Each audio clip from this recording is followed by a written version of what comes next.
প্রিয় শ্রোতা, আসসালামু আলাইকুম।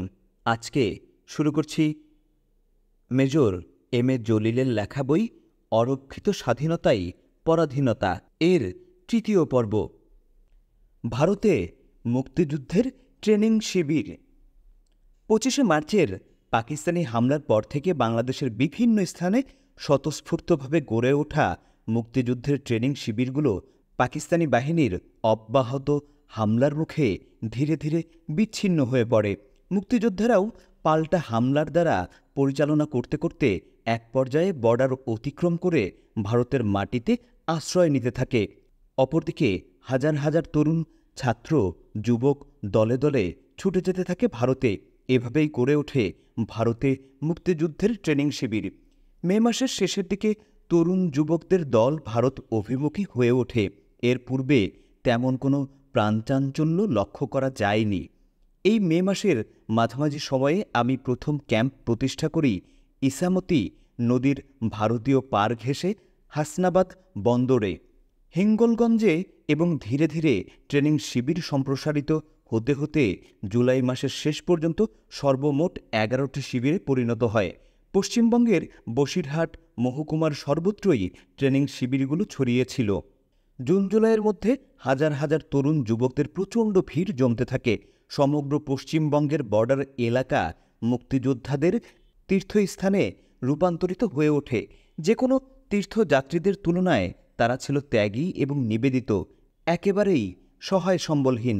কারো সঙ্গে অতি সামান্য পুটুলি, কারো সঙ্গে কেবল লুঙ্গি গামছা, কারো বা তাও নেই। অধিকাংশ যুবকই কেবল প্রাণটা নিয়ে পালিয়ে এসেছে। প্রতিমধ্যে পাকিস্তানি বাহিনী দ্বারা আক্রান্ত হয়ে রক্তভেজা কাপড়ে আহত দেহ নিয়ে কোনো মতে হুমড়ি খেয়ে এসে পড়েছে পশ্চিম বাংলার বর্ডার এলাকায়। শত্রুর অব্যাহত তারা অর্ধাহার অনাহারে একটানা পথ চলার মধ্য দিয়ে এ সকল তরুণ জন্মভূমির ভিটেমাটি ছেড়ে ক্লান্ত শ্রান্ত অবস্থায় এসে গড়িয়ে পড়েছে মুক্তিযুদ্ধের তীর্থস্থান পশ্চিম বাংলায়। অনিশ্চিত ভবিষ্যতের মায়াজালে আত্মসমর্পণ করেছে তারা অত্যন্ত অনিশ্চিতভাবেই। অপূর্ব সে দৃশ্য, অতুলনীয় সে আত্মসমর্পণ। যুগভেরির অদৃশ্য আহ্বানে সাড়া দিয়েছে একটি জাতির যুবচেতনা। জাগ্রত চেতনার এই লেলিহান শিখা বিশ্বের যে কোনো স্বৈরশক্তির ভিত পুড়িয়ে ছারখার করে দিতে সমর্থ। সে তথ্য আমি ইতিহাসের পাতায় বহুবার পড়েছি। তাই তরুণ যুবকদের ভিড় যত বৃদ্ধি পেতে লাগল, ততই আমি আশাবাদী হয়ে উঠলাম মুক্তিযুদ্ধের বিজয় সম্পর্কে। মনে প্রাণে ধন্যবাদ জ্ঞাপন করতে শুরু করলাম পাকিস্তানি হানাদার বাহিনীকে। তারা যদি অত্যাচার নির্যাতনের মাত্রা বাড়িয়ে না দিত, তাহলে পূর্ব বাংলার তরুণ সমাজ মুক্তিযুদ্ধে ততটা সাড়া দিত কিনা সে সন্দেহ অনেকের মাঝেই আছে। একটি ঘুমন্ত জাতিকে বেয়োনেটের খোঁচায় জাগিয়ে তোলার জন্য হানাদার বাহিনীর কৃতিত্ব একেবারে কম নয়। ভেতো বলে ঘৃণিত একটি জাতি রাতারাতি যে কোনো মার্শাল রেস বা যোদ্ধা জাতির ন্যায় সগর্বে দাঁড়িয়ে যাওয়ার দৃশ্যে পাকিস্তানি কর্তৃক কেবল আহাম্মুখী বনে যায়নি, দারুণভাবে ভীত সন্ত্রস্তও হয়ে পড়েছিল। বাঙালি জাতির ইতিহাসই যে হচ্ছে যুদ্ধের ইতিহাস, সে কথা জানা থাকলে হানাদার বাহিনী বেয়োনেট নিয়ে খোঁচাতে যেত কিনা সন্দেহ। কারণ একটা জাতি কেবল বেয়োনেটের আচমকা খোঁচাতেই রাতারাতি যোদ্ধা জাতিতে পরিণত হয়ে যায় না। যুদ্ধের চেতনার সক্রিয় উপস্থিতিই একটি জাতিকে যোদ্ধা জাতি হিসাবে আত্মবিকাশ লাভে সহায়তা করে। পাকিস্তানি বাহিনীর আচমকা আক্রমণ বাঙালি জাতির আত্মবিকাশের ধারাকে কেবল ত্বরান্বিত করেছে। আর তাই তো তীর্থযাত্রীদের ন্যায় ছুটেছে তরুণ যুবক অস্ত্রের সন্ধানে। বর্ডার অতিক্রম করতে সক্ষম হলেই ট্রেনিং ক্যাম্পের সন্ধান লাভ। সুতরাং চলো চলো বর্ডার চলো স্লোগানের মধ্য দিয়ে দিন রাত ছুটে চলেছে মুক্তিপিপাসু কিশোর তরুণ যুবক। মায়ের স্নেহের বাঁধনের চেয়েও নিরাপদ মনে হয়েছে অস্ত্রশিক্ষা। তাই সকল স্নেহের বাঁধন ছেড়ে যেতে দেরি হয়নি, তেমনি দেরি হয়নি অস্ত্রশিক্ষা গ্রহণ করতে। মুক্তিযুদ্ধের ট্রেনিং শিবিরগুলো পাকিস্তানি সেনাবাহিনী থেকে বিদ্রোহ করা বাঙালি তরুণ ক্যাপ্টেন মেজর পদের অফিসার দিয়েই শুরু হয়। অনেক ক্ষেত্রে নন কমিশনড অফিসার, নায়েক এবং হাবিলদাররাও প্রশংসাজনক উদ্যোগ নিয়ে ট্রেনিং শিবিরগুলো অতি কষ্টে দাঁড় করিয়েছে। কোনো ঊর্ধ্বতন মহলের নির্দেশ ব্যতিরেকেই এই দুরূহ কাজটি সম্পন্ন হয়েছে। কিছু ক্ষেত্রে ব্যতিক্রম ছাড়া আওয়ামী লীগের নেতৃবৃন্দ মুক্তিযোদ্ধাদের ট্রেনিং শিবির স্থাপনের ব্যাপারে কোনো ধরনেরই অবদান রাখতে সক্ষম হয়নি। এই ট্রেনিং শিবিরগুলোই মূলত মুক্তিযুদ্ধের প্রাতিষ্ঠানিক রূপ নেয়ার ক্ষেত্রে নিউক্লিয়াস বা কেন্দ্র হিসেবে কাজ করেছে। এই কৃতিত্বের দাবিদার ওই সকল দেশপ্রেমিক বাঙালি আর্মি অফিসার এবং ব্যক্তিবর্গ যারা সব রকম ঝুঁকি নিয়ে মুক্তিযুদ্ধের নিউক্লিয়াস গড়ে তুলতে সক্ষম হয়েছিল। এক্ষেত্রে বাংলাদেশ ছাত্রলীগের খানিকটা ভূমিকা থাকলেও তা আশানুরূপ ছিল না। তবে আওয়ামী লীগ নেতৃত্ব চূড়ান্ত ব্যর্থতার পরিচয় দিয়েছে। এমনকি পশ্চিম বাংলার নিরাপদ এলাকায় ট্রেনিং শিবির গড়ে ওঠার পরেও আওয়ামী লীগ নেতৃবৃন্দকে ট্রেনিং শিবিরের আশেপাশেও দেখা যায়নি। তবে এর ব্যতিক্রম যারা ছিলেন তাদের সংখ্যা সীমিত। আওয়ামী লীগ নেতৃত্বের এই ব্যর্থতার কারণ হিসাবে অনেকে বলে থাকেন যে বেচারারা বিভিন্নভাবে যে পেরেছে বর্ডার অতিক্রম করার ফলে পশ্চিম বাংলায় গিয়ে একরকম কক্ষচ্যুত নক্ষত্রের ন্যায়ই এখানে ওখানে ছুটোছুটি করেছে দীর্ঘদিন। তাদের নাকি নিজেদেরই কোনোরূপ অবস্থান ছিল না। কি করেই বা যুদ্ধের খবর নেবে? কথাগুলোতে বেশ যুক্তি আছে, তবে অতটা জোরালো নয়। বেনিফিট অফ ডাউট বা সন্দেহের সুযোগ নিতে আওয়ামী লীগ নেতৃবৃন্দ যে মোটেও কার্পণ্য করেননি তার ভুরি ভুরি প্রমাণ পেয়েছি যখন তাদেরকে দেখেছি কলকাতার অভিজাত এলাকার হোটেল রেস্টুরেন্টগুলোতে জমজমাট আড্ডায় ব্যস্ত। ৭১ সেই গভীর বর্ষণমুখর দিনরাতে কলকাতার অভিজাত রেস্টুরেন্টগুলোতে বসে গরম কফির কাপে চুমুক দিতে গিয়ে হাঁটুতক কাদা জলে ডুবন্ত মুক্তিযুদ্ধের ট্রেনিং শিবিরগুলোতে অবস্থানরত হাজার হাজার তরুণদের বেদনাহত চেহারাগুলো তারা একবারও দেখেছে কিনা তা আজও আমার জানতে ইচ্ছে করে। কলকাতার পার্ক স্ট্রিটের অভিজাত নাইট ক্লাবগুলোতে বিয়ার হুইস্কি পানরত আওয়ামী লীগ নেতৃবৃন্দের মনোমুকুরে একেবারও ভেসে উঠেছে কিনা সেই গুলিবিদ্ধ কিশোর কাজলের কথা, যে মৃত্যুর পূর্ব পর্যন্ত চিৎকার করে ঘোষণা করেছে জয় বাংলা। আমার জানতে ইচ্ছে করে আরও অনেক কিছু, কিন্তু জানতে ইচ্ছে করলেই তো আর জানা যায় না। ভারতে অবস্থানকালে আওয়ামী লীগ নেতৃত্বের অনেক কিছুই জানতে চেয়েছিলেন স্বনামধন্য সাহিত্যিক এবং চিত্রনির্মাতা কাজী জহির রায়হান। তিনি জেনেছিলেন অনেক কিছু, চিত্রায়িতও করেছিলেন অনেক দুর্লভ দৃশ্যের, কিন্তু অত সব জানতে বুঝতে গিয়ে তিনি বেজায় অপরাধ করে ফেলেছিলেন। স্বাধীনতার উষালগ্নেই তাকে সেই অনেক কিছু জানার অপরাধেই প্রাণ দিতে হয়েছে বলে অনেকের ধারণা।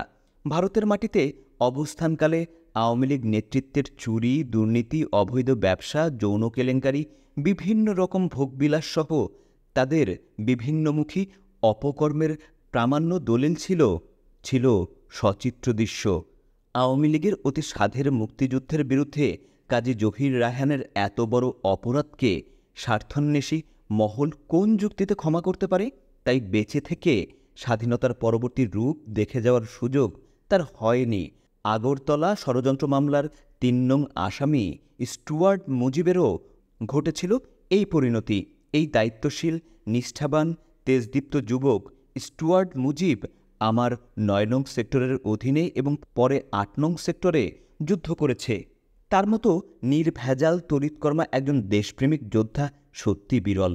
প্রচণ্ড সাহস ও বীরত্বের অধিকারী স্টুয়ার্ট মুজিব ছিল শেখ মুজিবের অত্যন্ত প্রিয় অন্ধভক্ত। মাদারীপুর থানার অন্তর্গত পালং অধিবাসী মুজিবকে দেখেছি বিদ্যুতের মতোই এক প্রান্ত থেকে অপর প্রান্তে ছুটোছুটি করতে। কি করে মুক্তিযুদ্ধকে ত্বরান্বিত করা যায়, ভারতের কোন নেতার সাথে যোগাযোগ করলে মুক্তিযুদ্ধের রসদ লাভ করা যায়, কেবল সেই চিন্তা বা কর্মেই অস্থির দেখেছি স্টুয়ার্ট মুজিবকে। মুজিব ভারতে অবস্থিত আওয়ামী লীগ নেতাদের অনেক কুকীর্তি সম্পর্কেই ছিল ওয়াকিবহাল। এত বড় স্পর্ধা কী করে সইবে স্বার্থান্বেষী মহল? তাই স্বাধীনতার মাত্র সপ্তাহখানেকের মধ্যেই ঢাকা নগরীর গুলিস্তান চত্বর থেকে হাইজ্যাক হয়ে যায় স্টুয়ার্ট মুজিব। এভাবে হারিয়ে যায় বাংলার আরেকটি উজ্জ্বল নক্ষত্র। ভারতে অবস্থিত মুক্তিযুদ্ধের ট্রেনিং শিবিরগুলোও ছিল নানান কুকর্মে লিপ্ত আওয়ামী লীগ নেতৃত্বের জন্য হুমকিস্বরূপ। তাই সচেতনভাবেই তারা ট্রেনিং শিবিরগুলো এড়িয়ে চলত। এ সকল ট্রেনিং শিবিরে অবস্থান করত সাধারণ জনগণের সন্তান, যাদের ভারতের অন্যত্র কোনো ধরনের আশ্রয় ছিল না। যারা হোটেল কিংবা আত্মীয় স্বজনের কাছে আশ্রয় খুঁজে পেয়েছে, তারা আর মুক্তিযুদ্ধের ট্রেনিং শিবিরের ধারের কাছেও ভেড়েনি।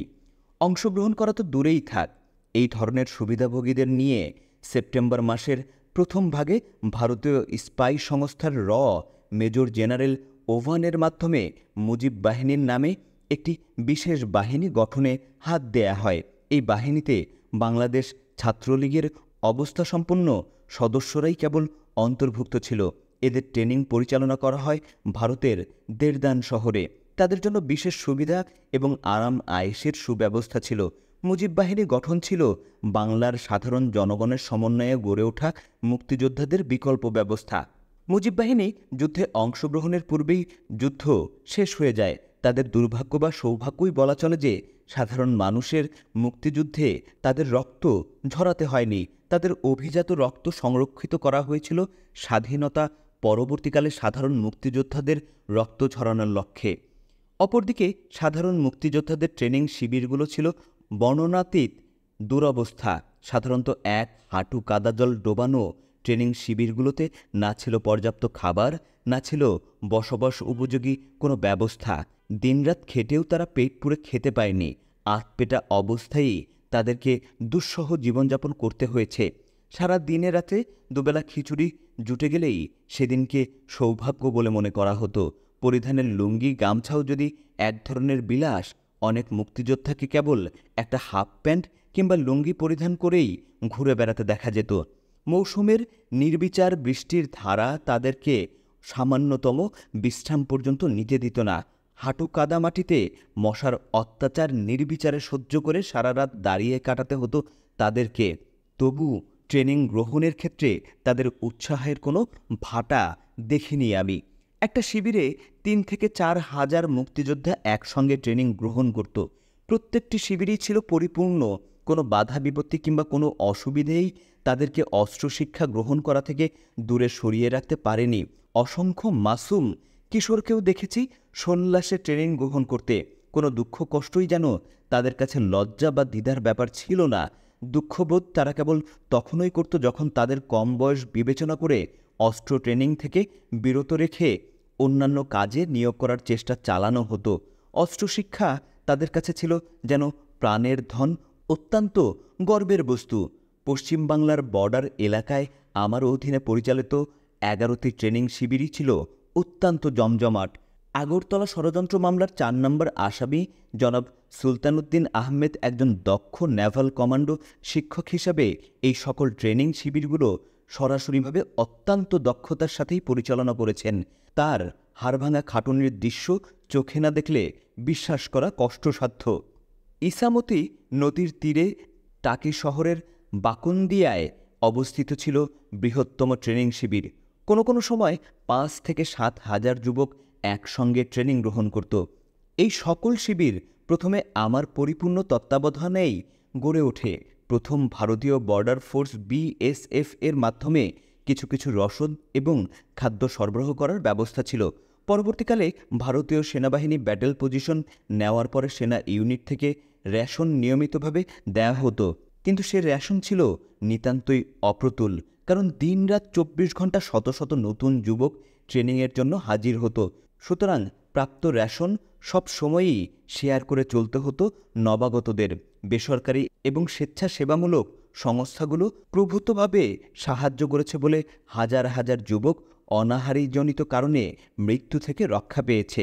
মানবতাবাদী ওই সকল স্বেচ্ছাসেবী সংস্থাগুলোর অবদান অতুলনীয় এবং আমাদের মুক্তিযুদ্ধের ইতিহাসে চিরস্মরণীয়।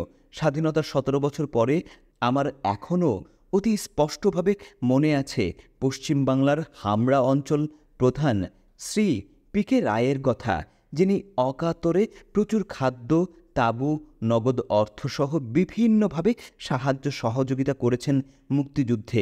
এক সময়ে এই বাংলার ফরিদপুরবাসী PK রায়ের চোখে দেখেছি মমতাপূর্ণ অনুভূতির স্পষ্ট ছাপ। ছিলেন হাবড়ার স্যামুয়েল সরকার। তিনি প্রাণভরা উচ্ছ্বাস আবেগ নিয়ে এক এক সময়ে মুক্তিযোদ্ধাদের দুরবস্থা দেখে কেঁদেই দিতেন। ট্রাক বোঝাই করে খাদ্যদ্রব্য, তাঁবু, তারপলিন নিয়ে হাজির হতেন মুক্তিযুদ্ধের শিবিরে। ছিলেন দক্ষিণ ভারতের মিস্টার মনুভাই বিমানী। চার্চিলের মতো একখানা দেহ টেনেও তিনি মুক্তিযুদ্ধের শিবিরে শিবিরে ছায়ার মতোই ঘুরে বেড়াতেন সাহায্য সহযোগিতা সহকারে। আরও দেখেছি ডক্টর ত্রিগুণা সেনকে, অরুণা আসফ আলীকে, ব্যারিস্টার জেপি মিটারকে এবং শিশির বোসসহ আরও অনেক খ্যাতনামা ভারতীয় সন্তানদেরকে, যারা উন্মাদের মতোই ছুটে ফিরতেন মুক্তিযুদ্ধের এক শিবির থেকে অপর শিবিরে। তাদের চোখে মুখে আমি যে অব্যক্ত বেদনা এবং উদ্বেগ প্রত্যক্ষ করেছি, তার শতকরা 1 ভাগ পরিমাণও বেদনা বা উদ্বেগ আমি আওয়ামী লীগ নেতৃত্বের চেহারায় দেখতে পাইনি। পশ্চিম বাংলার সিপিএম নেতা শ্রী জ্যোতি বসুর সাথে সাক্ষাৎকালেও আমি তার মধ্যে লক্ষ্য করেছি গভীর উদ্বেগ, কিন্তু সে ধরনের উদ্বেগ সম্পূর্ণভাবে অনুপস্থিত ছিল ভারতের নিরাপদ আশ্রয়ে অবস্থিত আওয়ামী লীগের নেতৃত্বের ভোগরত চেহারায়। নেতৃত্বের এই সীমাহীন দায়িত্বহীনতা এবং সচেতন প্রতারণামূলক আচরণ মুক্তিযোদ্ধাদের ভোগান্তি অনেক গুণে বৃদ্ধি করেছে। তারা সচেতনভাবেই যেমন এড়িয়ে চলেছেন মুক্তিযুদ্ধের শিবিরগুলো, তেমনিভাবেই এড়িয়ে চলেছেন শরণার্থী শিবিরগুলো। তবে মুক্তিযোদ্ধা এবং শরণার্থীদের নামে আওয়ামী লীগ নেতৃবৃন্দ ভারতের বিভিন্ন সম্পদশালী ব্যক্তি, গোষ্ঠী এবং সংস্থাসমূহ থেকে প্রচুর পরিমাণে অর্থ সম্পদ মালামাল সংগ্রহ করেছেন, একথা সকলেরই জানা। কিন্তু সংগ্রহীত সাহায্যের যৎকিঞ্চিৎ ব্যতীত আর কিছুই পৌঁছায়নি মুক্তিযোদ্ধা কিংবা শরণার্থী শিবিরে। সে সংগ্রহীত অর্থে ভারতের বিভিন্ন ব্যাংকে আওয়ামী লীগ নেতাদের নামে বেনামে মোটা অঙ্ক যে জমা হয়েছিল, তার ইতিহাস ভারতীয় কংগ্রেস নেতৃত্বের মোটেও অজানা নয়। যুদ্ধরত অবস্থায় দেশ ও জাতিকে ধ্বংসের মুখোমুখি হতে দেখেও যারা ভারতের মাটিতে ভাগ্য উন্নয়নে মত্ত ছিল, তারাই যখন আবার মুক্তিযুদ্ধের নেতৃত্ব দাবি করেন, তখন ইতিহাস হয়তো বা মুচকি হেসে প্রচণ্ড কৌতুক বোধ করে বলে আমার বিশ্বাস। শরণার্থী শিবির থেকে অসহায় হিন্দু মেয়েদের কলকাতা শহরের চাকরি দেওয়ার নাম করে সেই সকল আশ্রয়হীনা যুবতীকে যারা কলকাতার বিভিন্ন হোটেলে এনে যৌন তৃষ্ণা মেটাতে বিবেক দংশন বোধ করেননি, তারা বাঙালি মুক্তিযোদ্ধাদের নেতা হবেন না তো হবে আর কে বা কারা?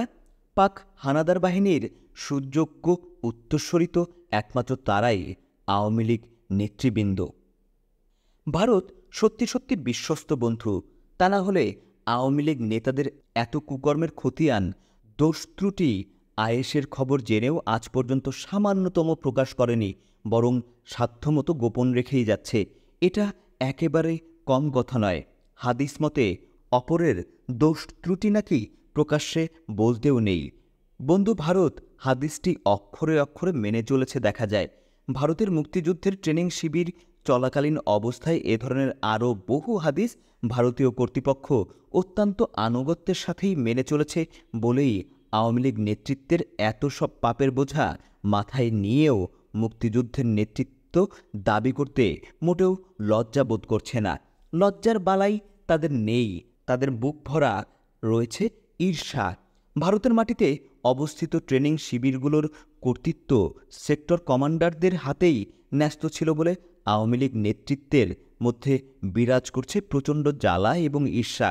অবশ্য কিছু কিছু এমপি এবং এমএনএদেরকে মুক্তিযুদ্ধ ট্রেনিং শিবিরের রাজনৈতিক উপদেষ্টা হিসেবে নিয়োগ করা হয়েছিল, কিন্তু এ ধরনের দায়িত্ব পালনে অনেকেই উৎসাহ প্রদর্শন করেননি।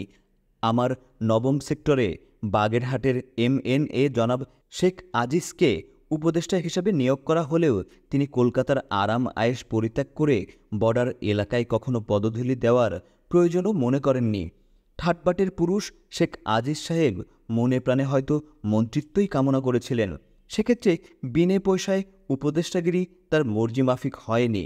পরবর্তীতে খুলনার সালাউদ্দিন ইউসুফকে ওই একই পদে নিয়োগ করা হলে তিনি অবশ্য সীমান্ত এলাকায় এসে সপরিবারে বসবাস করেন এবং সাধ্যমতো অবদান রাখারও চেষ্টা করেছেন।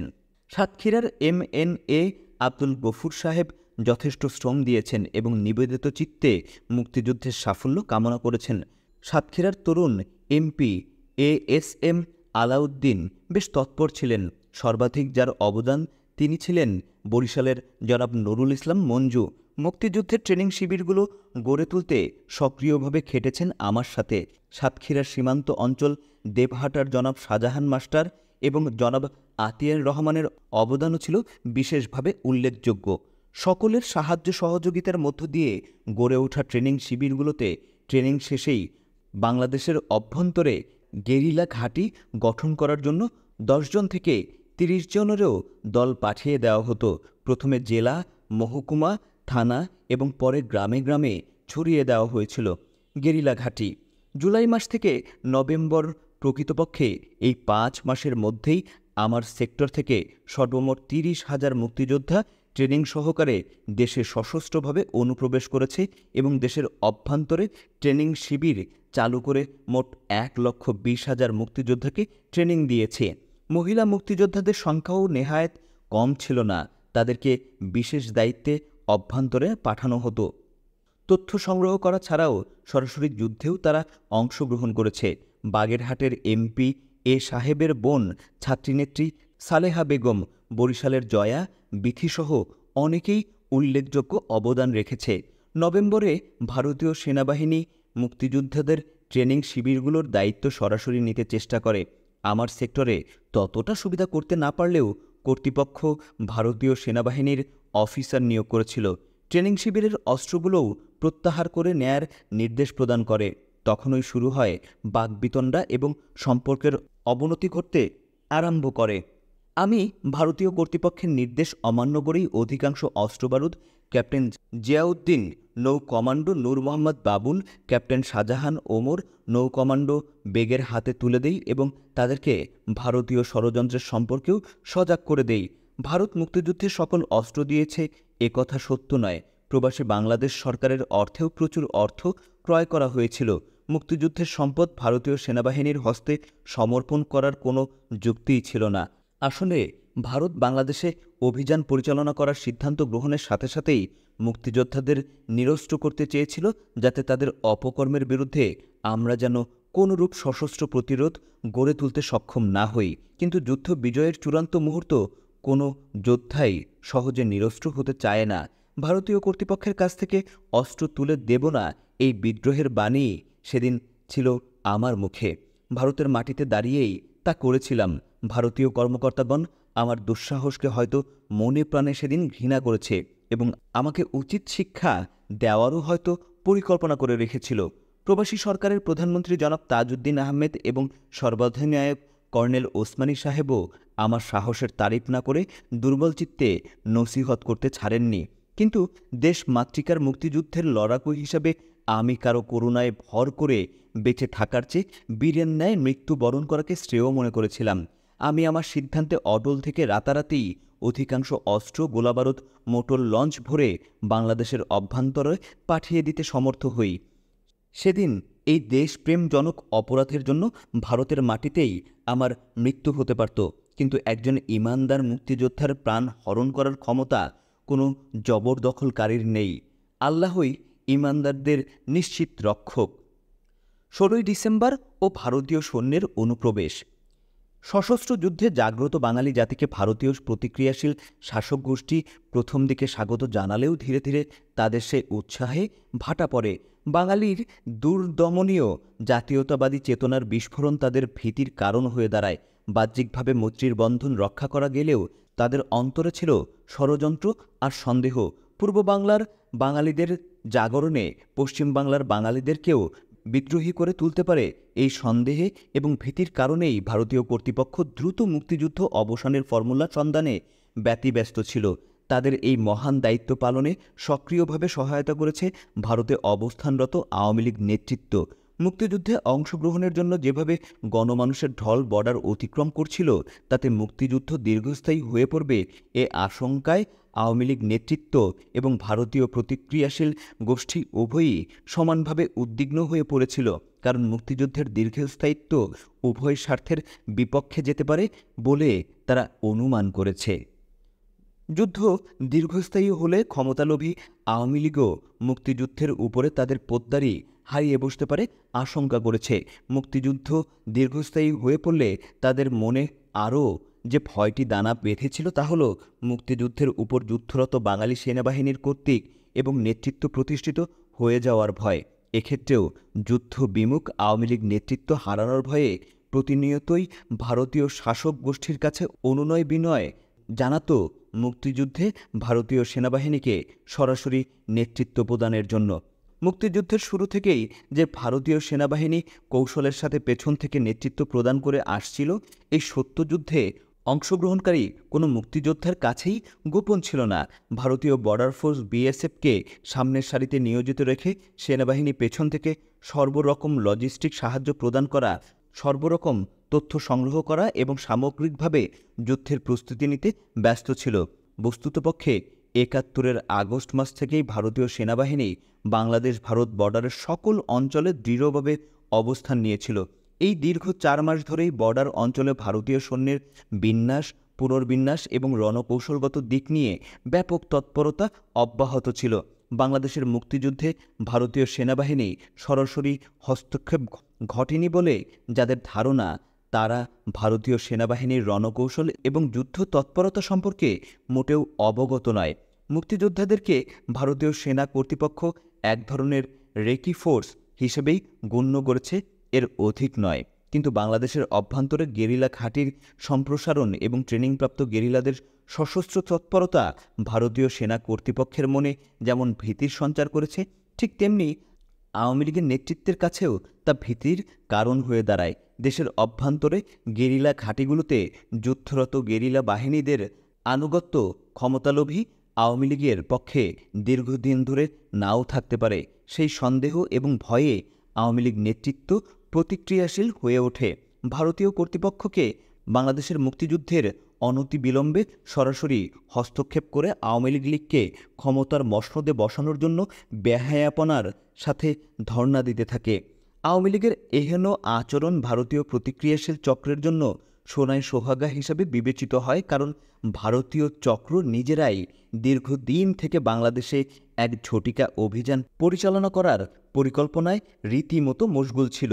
দুর্বল আওয়ামী লীগ নেতৃত্বের অসহায় আত্মসমর্পণই ভারতীয় চক্রকে তাদের দীর্ঘদিনের লালিত স্বপ্ন বাস্তবায়ন করার সুবর্ণ সুযোগ এনে দেয়। অপরদিকে ১৯৭১ সনের ৩রা ডিসেম্বর পূর্ব পাকিস্তান কর্তৃক ভারতে পশ্চিম সীমান্তে আকস্মিক যুদ্ধ ঘোষণাও ভারতকে বাংলাদেশ অভিযানে সরাসরিভাবে অনুপ্রাণিত করে। এক তুমুল রক্তক্ষয়ী যুদ্ধের মধ্য দিয়ে ভারত নিঃশর্তভাবে বাঙালিদের সুখ শান্তির জন্য স্বাধীনতা এনে দেবে, এ ধরনের ধারণা যারা পোষণ করেন তারা হয়তো ভারতের কট্টর সমর্থক না হয়, তারা ভারতের কৃপা ভিক্ষাকারীদের মধ্যে অন্যতম। তবে বাংলাদেশের স্বাধীনতা যুদ্ধে ভারতীয় সাধারণ জনগণ, বিশেষ করে পশ্চিম বাংলার বাঙালি জনগণ এবং ভারতীয় সেনাবাহিনীর সাধারণ সদস্য এবং নিম্নপদের অফিসারদের বিস্ময়কর মানবতা এবং ভ্রাতৃত্ববোধ পরিলক্ষিত হয়েছে। তাদের অবদান চিরস্মরণীয় হয়ে থাকবে।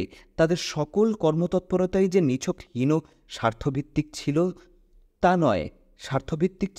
তা নয়, অসংখ্য ক্ষেত্রেই তার অতুলনীয় মানবতাবোধের প্রমাণ রেখেছেন। যুদ্ধরত অবস্থায় প্রচণ্ডভাবে ব্যস্ত থাকা সত্ত্বেও আমার দৃষ্টি তাদের সেই মানবতাবোধের স্বাক্ষর এড়িয়ে যায়নি। একথা স্মরণীয় যে একটি দেশের সাধারণ জনগণের মানবতাবোধের সাথে সে দেশের শাসক চক্রের মূল্যবোধের কোনো সম্পর্ক বা সঙ্গতি নাও থাকতে পারে। ভারত ঠিক তেমনি একটি নমুনা। ভারত আপাতদৃষ্টিতে বাংলাদেশের স্বাধীনতা যুদ্ধে যে ধরনের উৎসাহ উদ্দীপনা নিয়ে ঝাঁপিয়ে পড়েছে, কই তারা সে তো সেভাবে নাগাল্যান্ড, মিজোরাম, গুর্থল্যান্ড এবং পাঞ্জাব শিখদের খালিস্তান স্বাধীন করার যুদ্ধে তেমন উদ্যোগ নিচ্ছে না। সে সকল ক্ষেত্রে তো বরং উল্টোটাই সঠিক। নাগা, মিজো, গুর্খা এবং শিখদের স্বাধীনতা সংগ্রামের প্রতি ভারতীয় কর্তৃপক্ষের সমর্থন নেই কেন? সমর্থনের পরিবর্তে সেখানে ভারতীয় শাসকচক্র শ্বেতসন্ত্রাস চালিয়ে যাচ্ছে কেন? যে শাসকচক্র নিজের দেশের জনগণের স্বাধীনতা কামনা করে না, তারা কি করে পূর্ব বাংলায় বসবাসরত বাঙালিদের স্বাধীনতা কামনা করতে পারে? এটা কি তাদের উদারতা, নাকি তাদের নির্যাতনমূলক প্রতিক্রিয়া শাসন কাঠামো সম্প্রসারণ করারই উগ্র বাসনা। বাংলাদেশের মুক্তিযুদ্ধে ভারতীয় সেনাবাহিনীর অংশগ্রহণ এবং বাংলাদেশে ভারতীয় বাহিনীর অভিযানকে উপযুক্ত আঙ্গিকেই বিচার করতে হবে।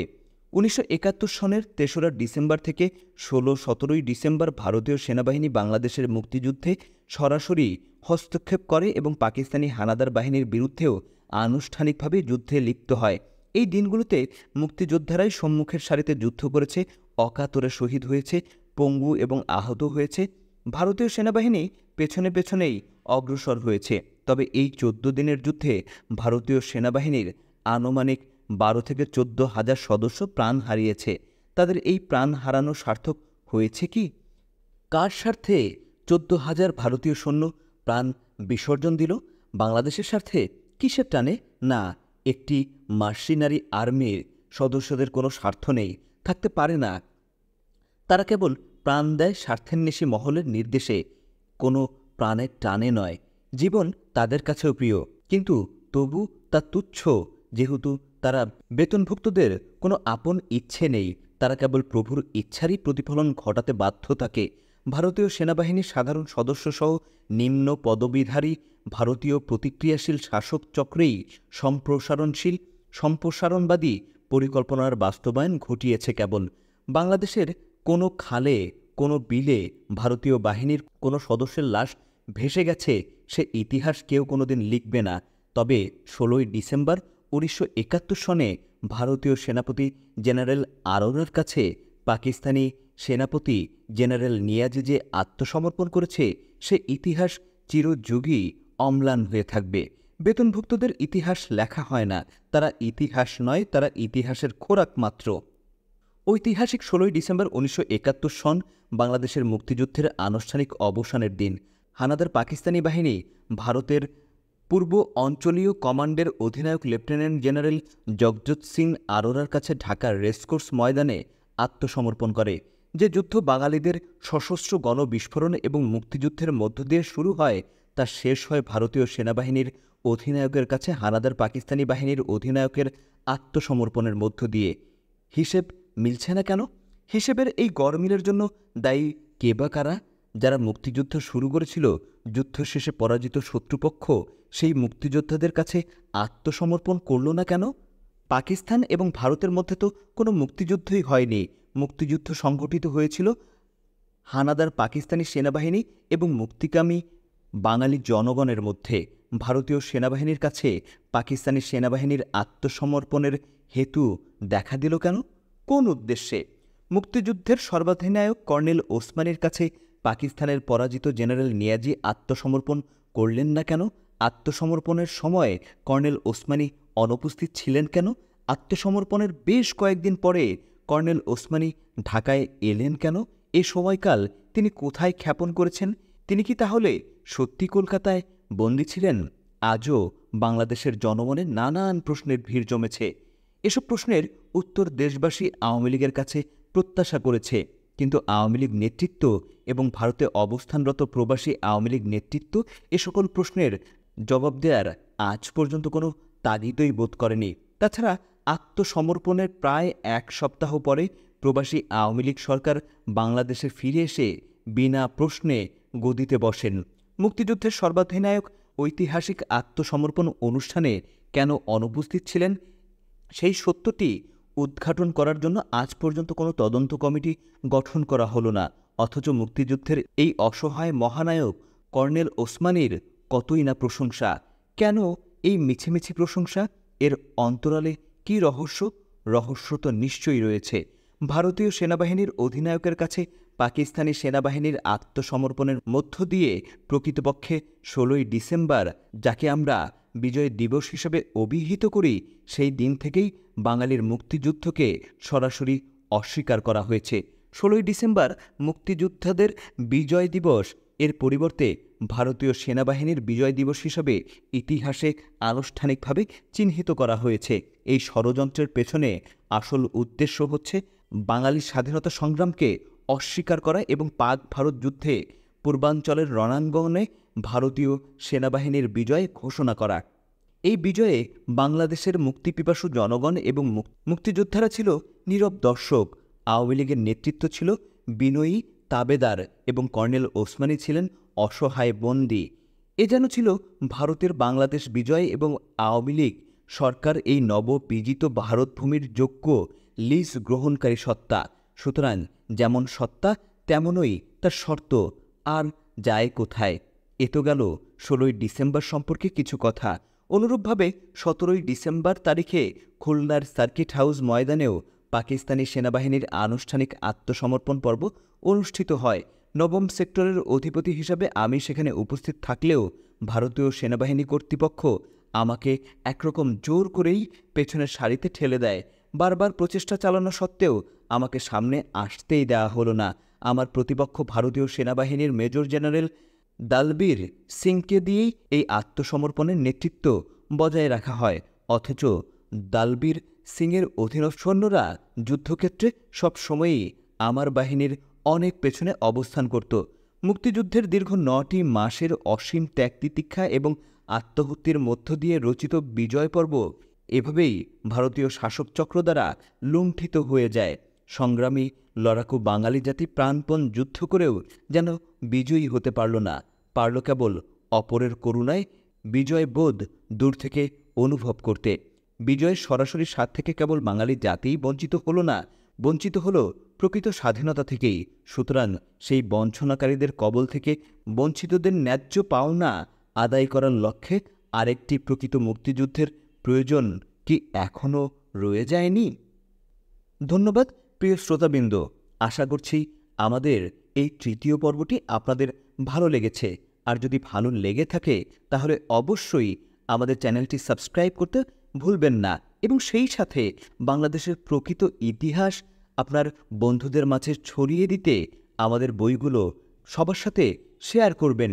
কেবলমাত্র তাহলেই বাংলাদেশের প্রকৃত ইতিহাস সবার কাছে পৌঁছে যাবে, যে ইতিহাসগুলো এতদিন আমাদের অগোচরেই রাখা হয়েছিল সুকৌশলে। ধন্যবাদ সবাইকে। আসসালামু আলাইকুম।